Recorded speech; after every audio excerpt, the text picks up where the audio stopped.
Muy buenas, entonces comenzamos con la Torá en el libro del Éxodo, entre la esclavitud y el Sinaí. Como introducción les puedo contar que este libro en realidad se llama Shemot, tal cual lo vimos en el contexto histórico de la Tanaj, ¿cierto? Comienza con la esclavitud de Israel en Egipto, abarca desde la esclavitud hasta el tabernáculo del desierto y fue escrito por Moisés. ¿Qué vamos a estudiar en este libro?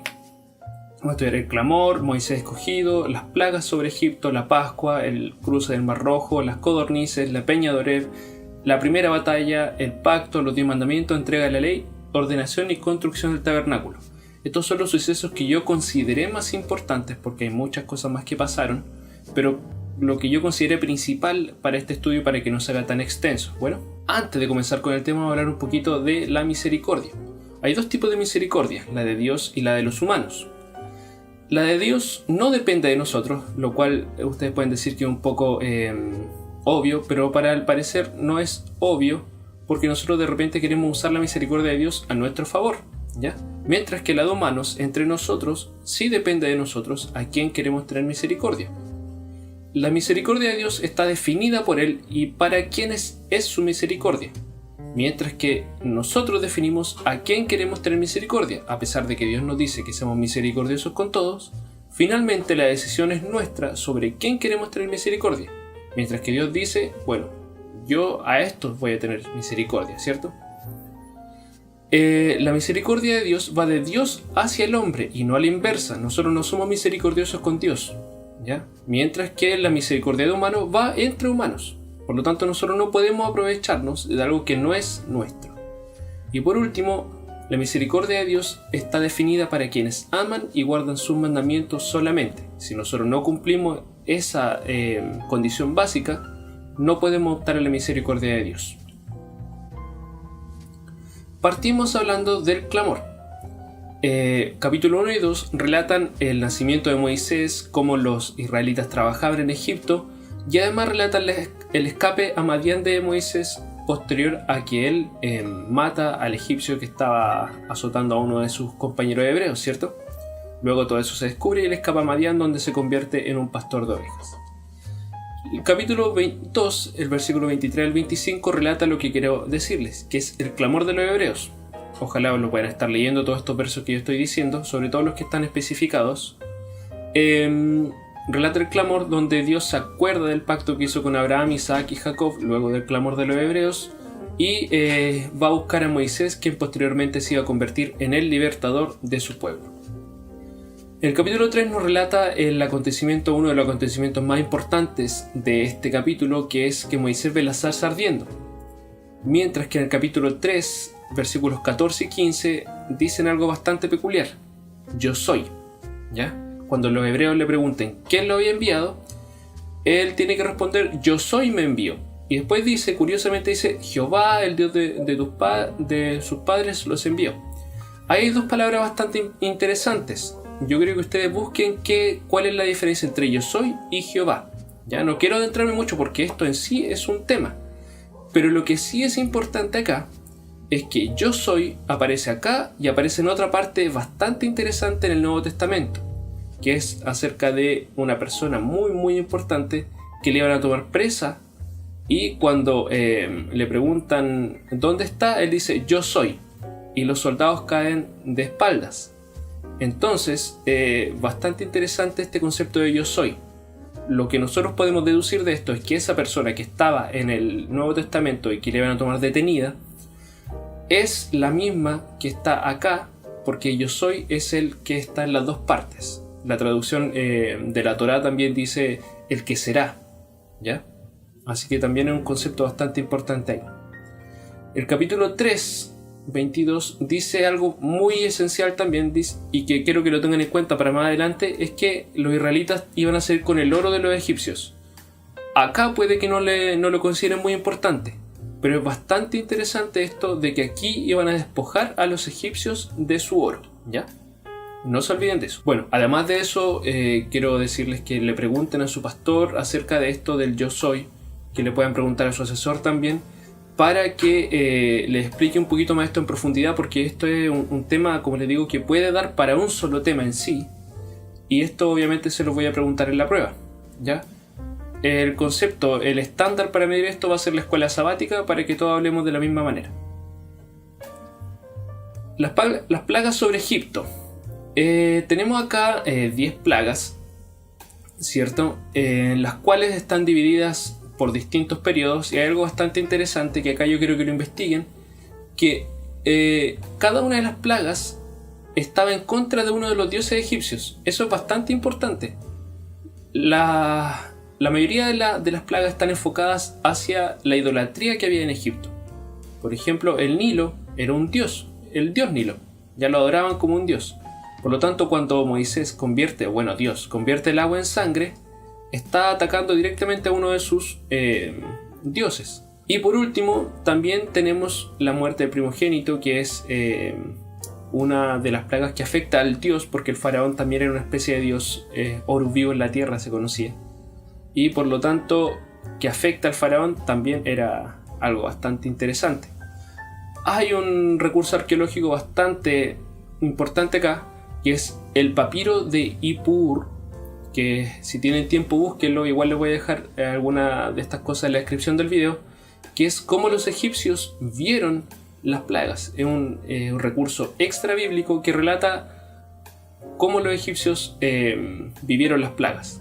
Cabe destacar aquí que yo voy a preguntar sobre las plagas de Egipto también, que también va a ser una pregunta de prueba, y básicamente quiero que ustedes memoricen cuáles eran las plagas que aparecieron en Egipto.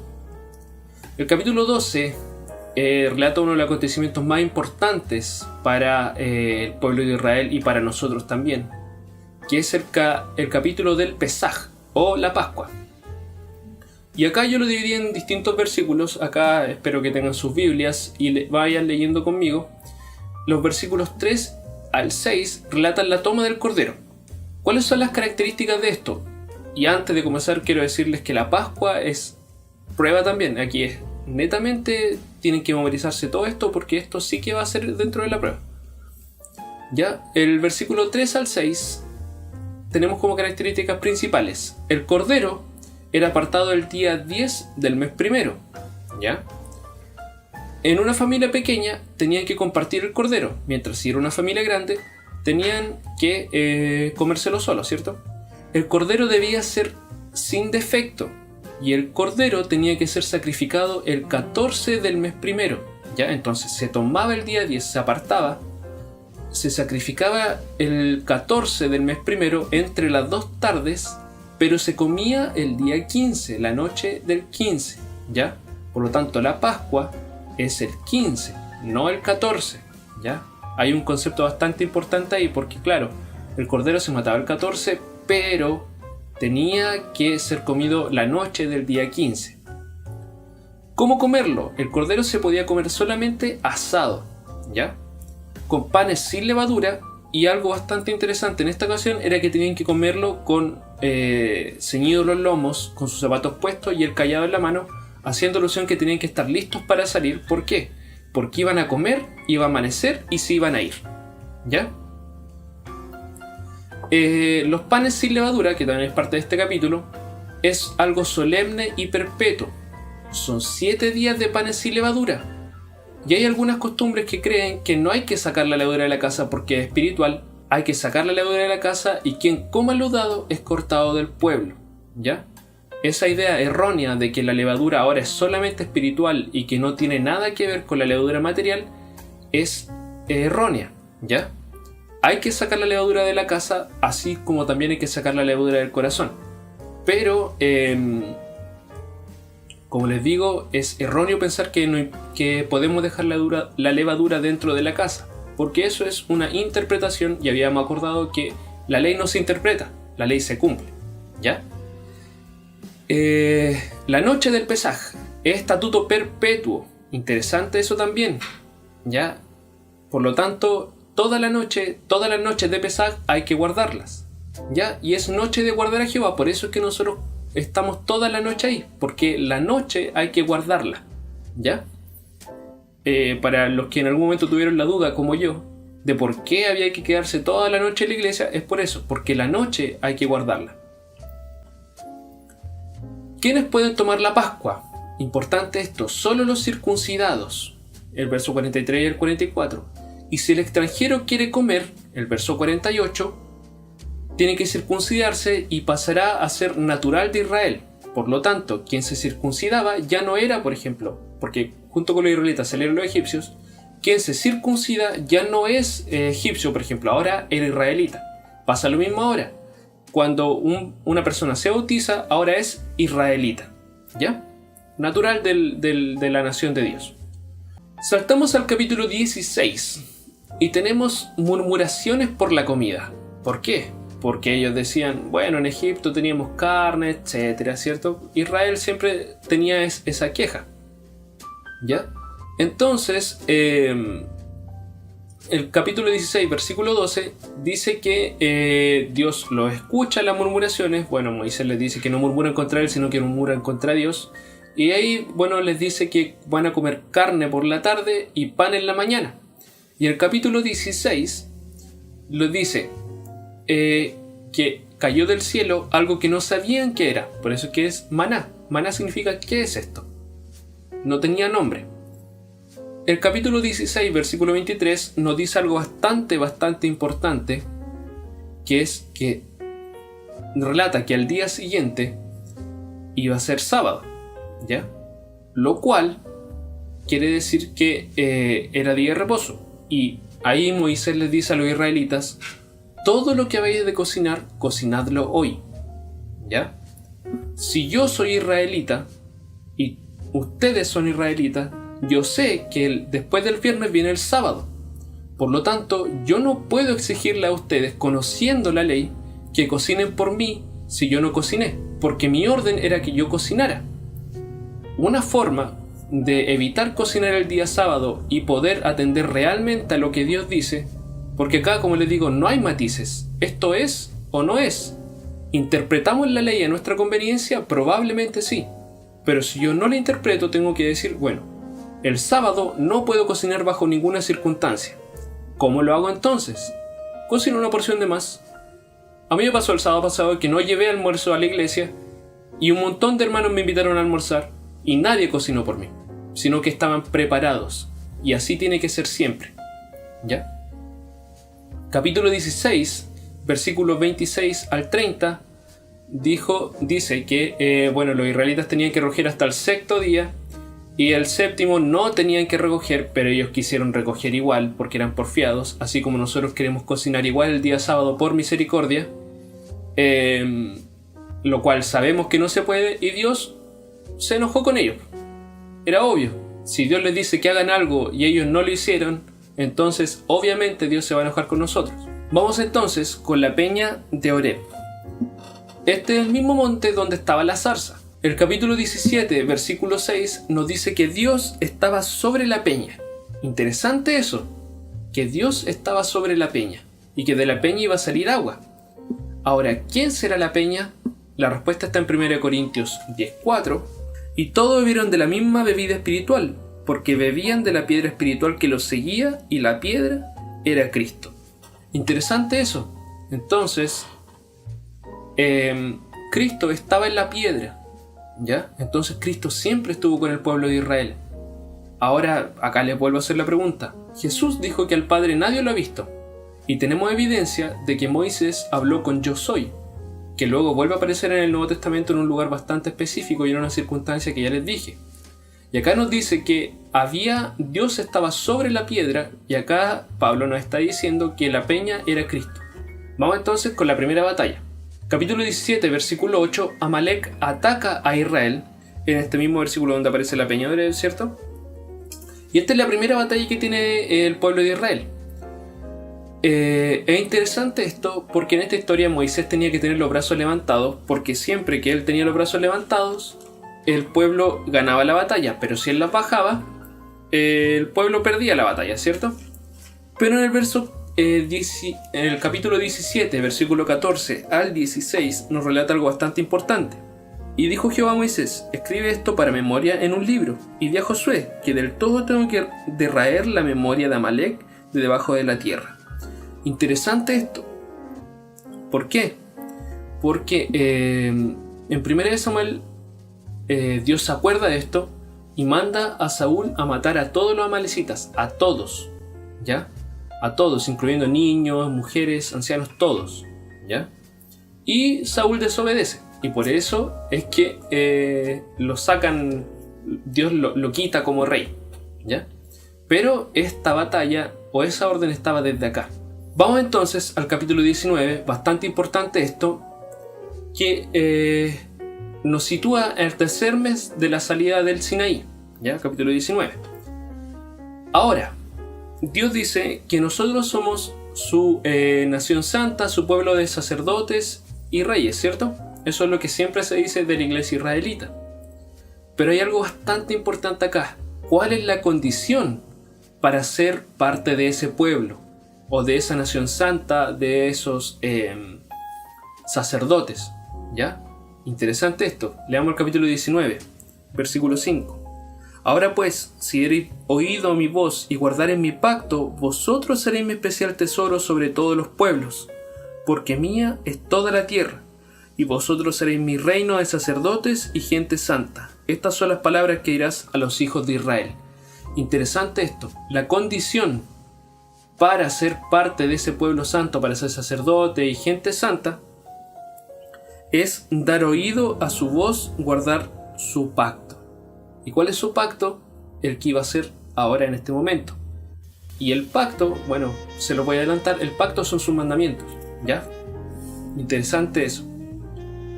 El capítulo 19, versículos 10 al 15 nos relata la santificación del pueblo para oír a Dios. El capítulo 19, versículo 20 nos dice que Jehová estaba en el Sinaí. Y bueno, el capítulo 20 nos dice los 10 mandamientos, ¿cierto? Que acá lo resumí un poquito. Y la verdad es que me costó bastante encontrar una imagen acerca de los 10 mandamientos que no fuera de la Biblia católica. Increíble, pero ustedes van a encontrar más mandamientos de la Biblia católica que los que realmente Dios ordenó. El primero, no tendrás dioses ajenos delante de mí. Esto, pero es pregunta segura en la prueba, segura. Así que de memoria los 10 mandamientos. No hay que adorar imágenes. No tomarás el nombre de Dios en vano. Importantísimo esto. De repente nosotros no entendemos que es tomar el nombre de Dios en vano. Pero por ejemplo, cuando yo digo, te juro por Dios, ¿lo han escuchado? Te juro por Dios que esto fue así. Malísimo usar el nombre de Dios ahí. O por ejemplo, cuando decimos, ya, en nombre de Dios vamos a acordar esto. En el nombre de Dios vamos a tomar esta decisión. Y después algunos dicen, no, yo no estoy de acuerdo con esto. Ya tomamos el nombre de Dios ahí y ahora me parece que no era tan así. Chuta, ahí ya tenemos tomar el nombre de Dios en vano. Cuando por ejemplo nos comprometemos a hacer algo en nombre de Dios y no lo hacemos, tomamos el nombre de Dios en vano. Y ojo, que no dará por inocente Jehová al que tomare su nombre en vano. Acuérdate del día de reposo para santificarlo, ¿cierto? 6 días trabajarás y harás toda tu obra, mas el 7º día será reposo para Jehová tu Dios. No hagas en él obra alguna. Y acá es bastante importante. Tú, ni tu hijo, ni tu hija, ni tu siervo, si es que algún momento tenemos empleados, ni tu siervo, ni tu criada, ni tu bestia, si algún día tenemos animales, ni tu extranjero o la persona que viene de afuera, a mi casa, que está dentro de tus puertas. La persona que está fuera de mi casa y viene a mi casa no puede también no guardar el sábado. Esa es mi condición. Esta es mi casa y en mi casa se hace lo que yo digo. ¿Me entienden? Y tenemos que ser firmes en eso. 5. Honra a tu padre y a tu madre para que tus días se alarguen en la tierra que Jehová tu Dios te da. 6. No matarás. Y acá Jesús lo hace un poco más complejo porque dice que con la mente o con la mirada uno ya puede matar. 7. No cometerás adulterio. 8. No robarás. 9. No dirás falso testimonio. Difícil esto, acá dice no mentirás. Y 10. No codiciarás nada de tu prójimo, ni su buey, ni su ano, ni cosa alguna de tu prójimo, ¿cierto? Yo creo que acá es bastante simple de entender, pero por ahí quizás nos cuesta un poco practicarlo. Y está de más decir que infringir alguno de estos 10 mandamientos es muerte, ¿ya? Ahora ya no nos van a apedrear, pero muerte espiritual. Así que Por eso les digo, la misericordia de los hombres es distinta a la de Dios. El que quiebra uno de estos mandamientos ya no tiene mucho más que hacer frente a Dios, ¿ya? Si yo falto a uno de estos 10 mandamientos, estoy cortado del pueblo y por ende no voy a ver la vida eterna. Ya. Acá en primera instancia pueden pausar el video y seguir viéndolo la próxima semana si es que pueden, o verlo, hacer una pausa, porque acá se viene de verdad lo denso y prefiero que puedan dejarlo hasta aquí, hacer una pequeña pausa para dar una vuelta, para respirar, para conversar de lo que hemos compartido. O también los que son valientes pueden seguir adelante, ¿ya? Porque aquí se viene lo denso, las leyes propiamente tales, las ordenanzas, ¿ya? Recordemos que Torah significa instrucción, no ley. Y acá vienen las instrucciones bastante densas. Entonces, como les digo, tienen la opción de pausar el video aquí, salir a dar una vuelta, verlo la otra semana, etc. Capítulo 21, sobre los siervos. ¿Ya? ¿Quién eran los siervos? Los siervos eran los que, valga la redundancia, me servían, mis empleados, ¿ya? Ojo, que acá habla de la servidumbre entre hebreos, ¿ya? ¿Por qué? Porque los extranjeros servían de otra manera. Pero acá, lo esencial de este capítulo y lo fundamental es que los siervos solo podían servir 7 años. Y si entro solo, salgo solo. Si entro a mi servidumbre solo, por ejemplo, alguien me emplea, yo entro solo. Pero si mi jefe en ese momento me daba una mujer, tenía 2 opciones. O salir solo, sin mi mujer y mis hijos, o entregarme para siempre a la servidumbre porque yo amaba a mi mujer. ¿Por qué? Porque la mujer era de mi jefe, ¿ya? Y él me daba una mujer. Y si yo amo a mi mujer, tenía que quedarme ahí con ella, para siempre, y ser siervo para siempre, pero voluntariamente. ¿Ya? Vamos al capítulo 21, versículo 12. Sobre el homicidio y el secuestro. Interesante. Si la muerte es voluntaria, o sea, yo premedité matar a una persona, estoy cortado del pueblo. Y acá marqué en rojo los que son pecados de muerte inmediata, ya que no tengo mucho más que conversar acá. Si yo infrinjo una de estas cosas, estoy cortado del pueblo, ¿ya? Si es involuntario, puede escapar, ¿ya? Habían ciudades de refugio, las cuales vamos a ver más adelante, pero había ciudades de refugio plenamente definidas. El que hiera a su padre también era muerto, ¿ya? Y el verso 16 dice que no se pueden robar o secuestrar personas. Ojo, ¿ya? Yo sé que de repente puede parecer un poco inusual ver estas cosas en la iglesia y que gracias a Dios no se ven el hecho de secuestrar personas o que alguien le pegue a su padre. Pero puede pasar, ¿ya? Uno no puede tapar el sol con un dedo. Entonces, no se puede secuestrar personas porque eso ya lo corta del pueblo y no voy a tener vida eterna. O si yo le falto el respeto a mis padres o le hago una... ¿cómo se llama? Lo hiero, le pego, etc. También soy cortado del pueblo.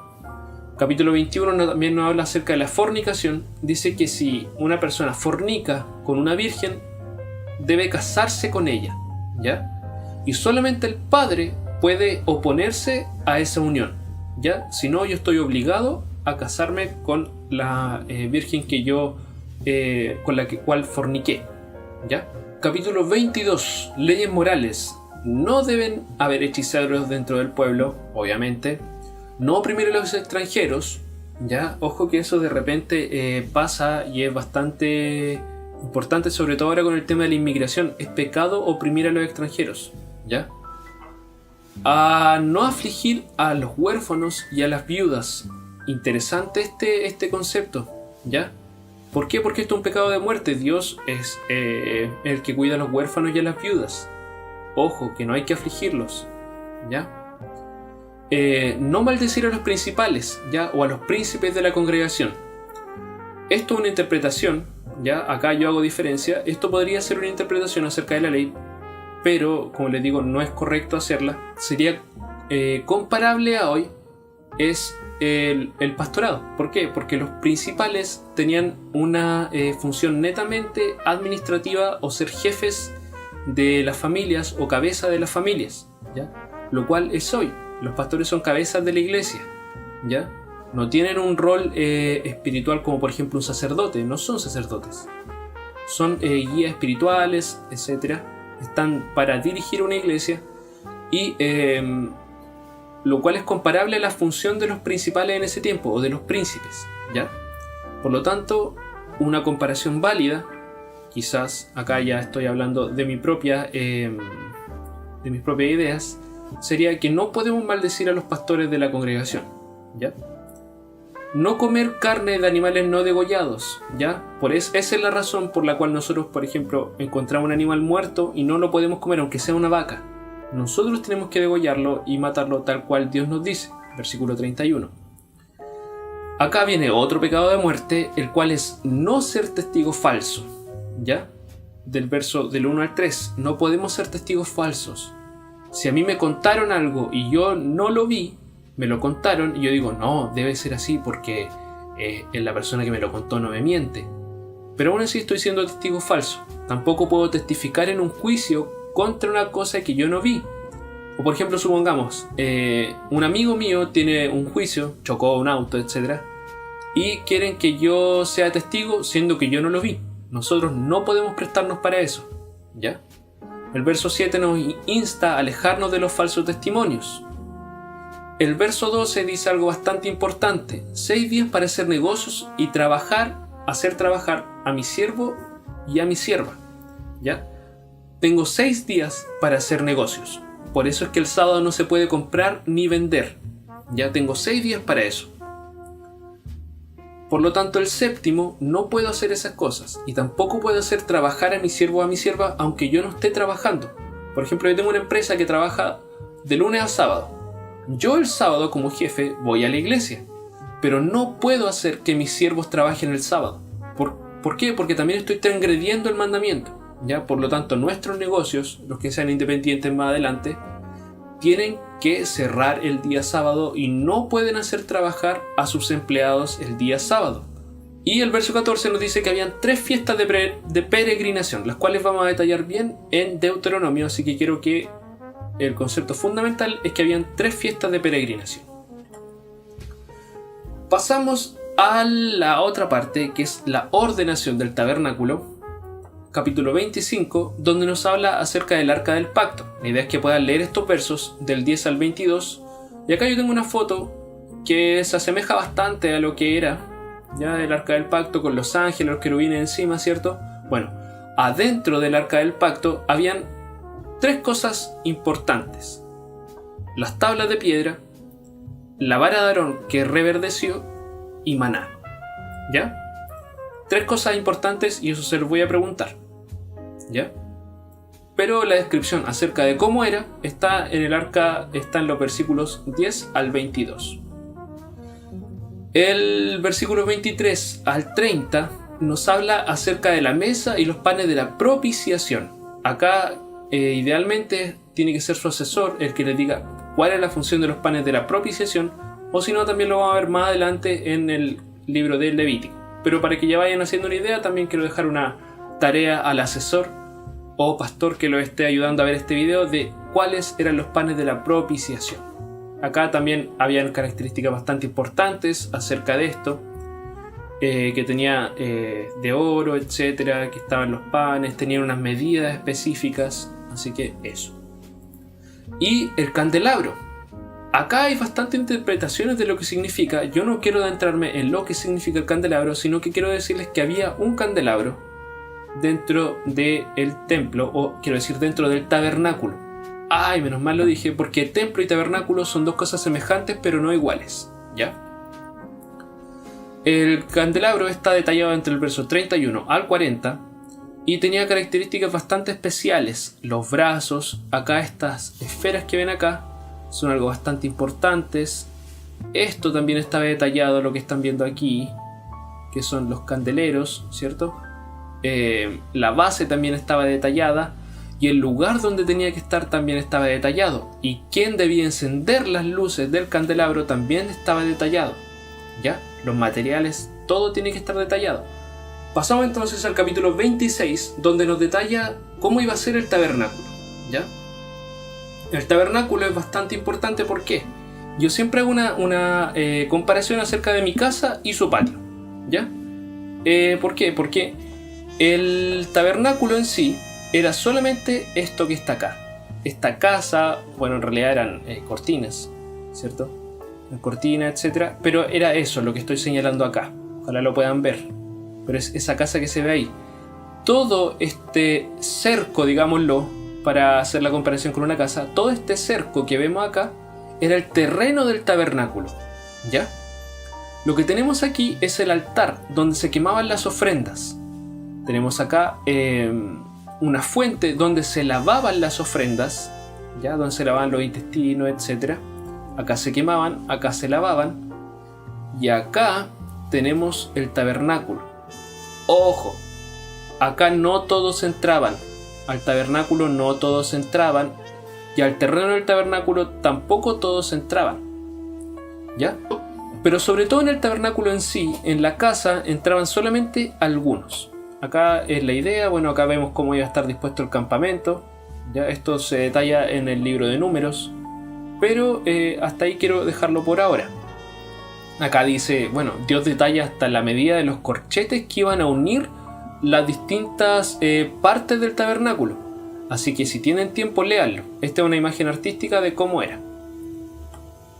Y acá yo hice un plano superior, ¿ya? Bueno, yo no lo hice, lo saqué de internet, pero es así, ¿ya? Donde podemos ver cómo estaba dispuesto el lugar santo, santísimo y el tabernáculo en sí.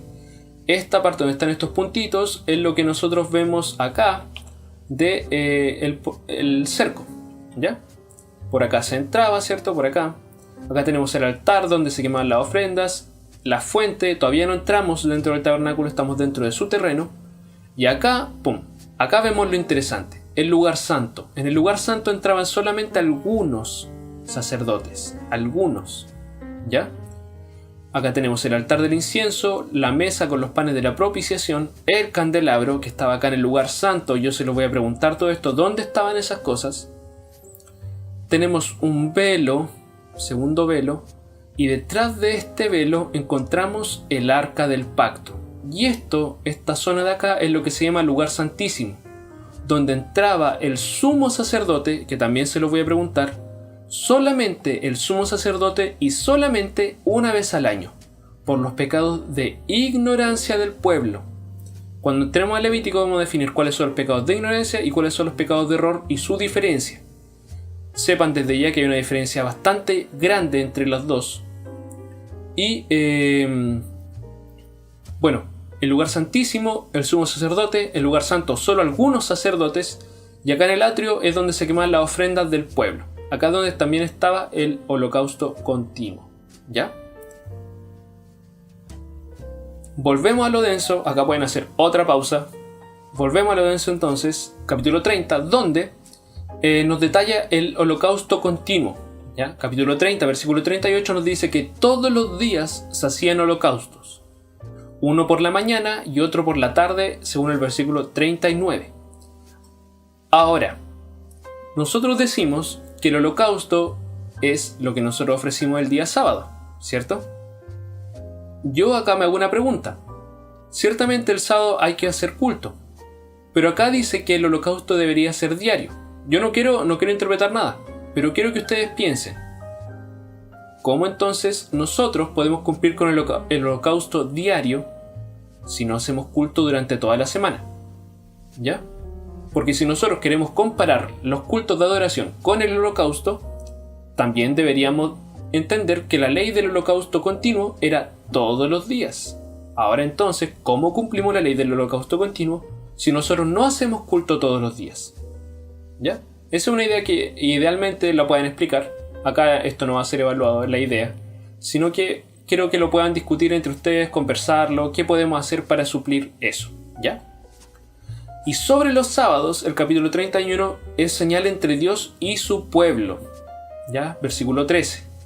El versículo 14 dice que quien lo profana debe morir. Por lo tanto, quien profana el sábado es cortado del pueblo. Quien haga obra durante el sábado debe morir. Versículo 15. Y el versículo 17 dice que es perpetuo. El capítulo 35 nos saltamos y dice que quien trabaja el sábado muere. Nadie puede autorizar a una persona. Acá hay algo que me da risa. A mi papá una vez le dijeron que le pidiera permiso al pastor para trabajar el sábado, ¿ya? Pero el pastor no puede autorizar a una persona a trabajar el sábado porque no es misión del pastor. Nadie le ha dado la autoridad a los hombres para tergiversar la palabra. Nadie le ha dado la autoridad al pastor para autorizar a una persona a trabajar el sábado. Nadie se la dio. Entonces, nosotros queremos justificarnos en el pastor que no tiene la responsabilidad.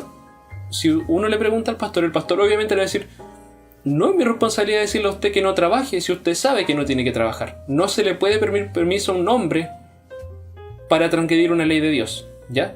Y es algo que me da risa, sobre todo de los protestantes que dicen: pero pídele permiso a tu pastor para poder venir. A mí me ha pasado. Y al final,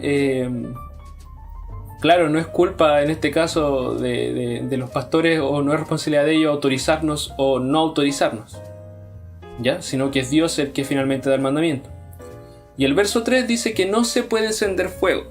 Acá esto es algo bastante controversial, ¿ya? Dentro del judaísmo, dentro de nosotros, que hay bastantes ideas acerca de esto. ¿Por qué? Porque ciertamente el versículo 3 del capítulo 35 dice que no se puede encender fuego, ¿ya?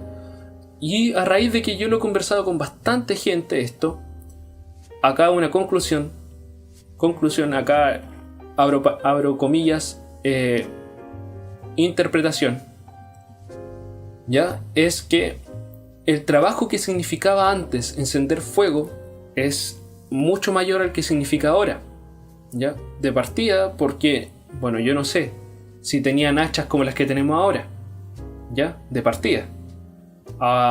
Pero lo que no se puede hacer es no hacer fuego, no trabajar para hacer el fuego, ¿ya? ¿Por qué? Porque, por ejemplo, cuando nosotros calentamos la comida el día sábado, la calentamos en cocina a gas, por lo cual encendimos fuego, ¿cierto? Entonces, a lo que hemos llegado después de muchos estudios, muchas conversaciones, después de harto, es que no se puede hacer fuego el sábado. No se puede hacer fuego, no se puede picar leña, no se pueden sacar astillas. El fuego tiene que quedar encendido. En el caso de las combustiones, tiene que quedar encendido desde el día anterior, ¿ya? Y no se puede picar leña el día sábado. Ese es realmente el trabajo que conlleva encender fuego, ¿ya?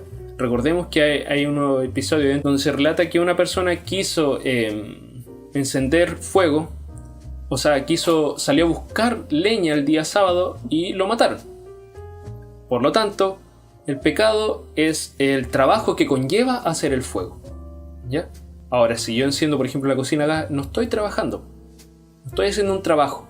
Pero si yo me pongo a picar la leña para hacer el fuego, evidentemente sí.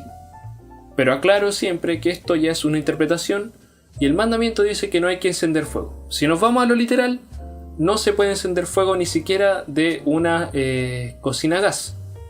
Si logramos interpretarlo y entender el espíritu de la ley, es que no se puede trabajar para encender el fuego. Cada uno tome su propia decisión entonces. Si es que no quiere encender fuego ni siquiera de su propia cocina a gas, está bien. Pero quizás una interpretación acerca de esto podría ser que no se puede trabajar para encender fuego. Así que lo podemos dejar ahí, porque esto es algo que no está lo suficientemente claro. Y a diferencia de las otras cosas, lo que sí podemos decir es que encender fuego es un pecado de muerte, ¿ya? Ahora, el tema se hizo bastante largo, así que quiero dejar los capítulos 35, 36, 37, 38, 39 y 40 para estudio autónomo, para que ustedes lo puedan conversar. Pero básicamente, ¿de qué se trata esto? Y no es que sea menos importante, pero esto ya es básicamente historia, donde en el capítulo 35 comienza a entregar los utensilios. ¿Se acuerdan lo que les dije al principio acerca de que los israelitas habían despojado a los egipcios de oro? Acá los entregan para hacer el tabernáculo. Todas las cosas que hicieron dentro del tabernáculo, por ejemplo el candelabro, etc., eran de oro. Comienza la construcción en el capítulo 36. En el 37, Bezalel comienza con la construcción de los artefactos. En el 38 se construye el altar. En el 39 detalla las vestiduras sacerdotales junto con la piedra y la placa que dice consagrado a Jehová. Y en el capítulo 40, como hay una especie de inauguración del tabernáculo y la gloria de Dios recubre el tabernáculo en sí. ¿Ya? Así que eso sería la Torá en el libro del Éxodo.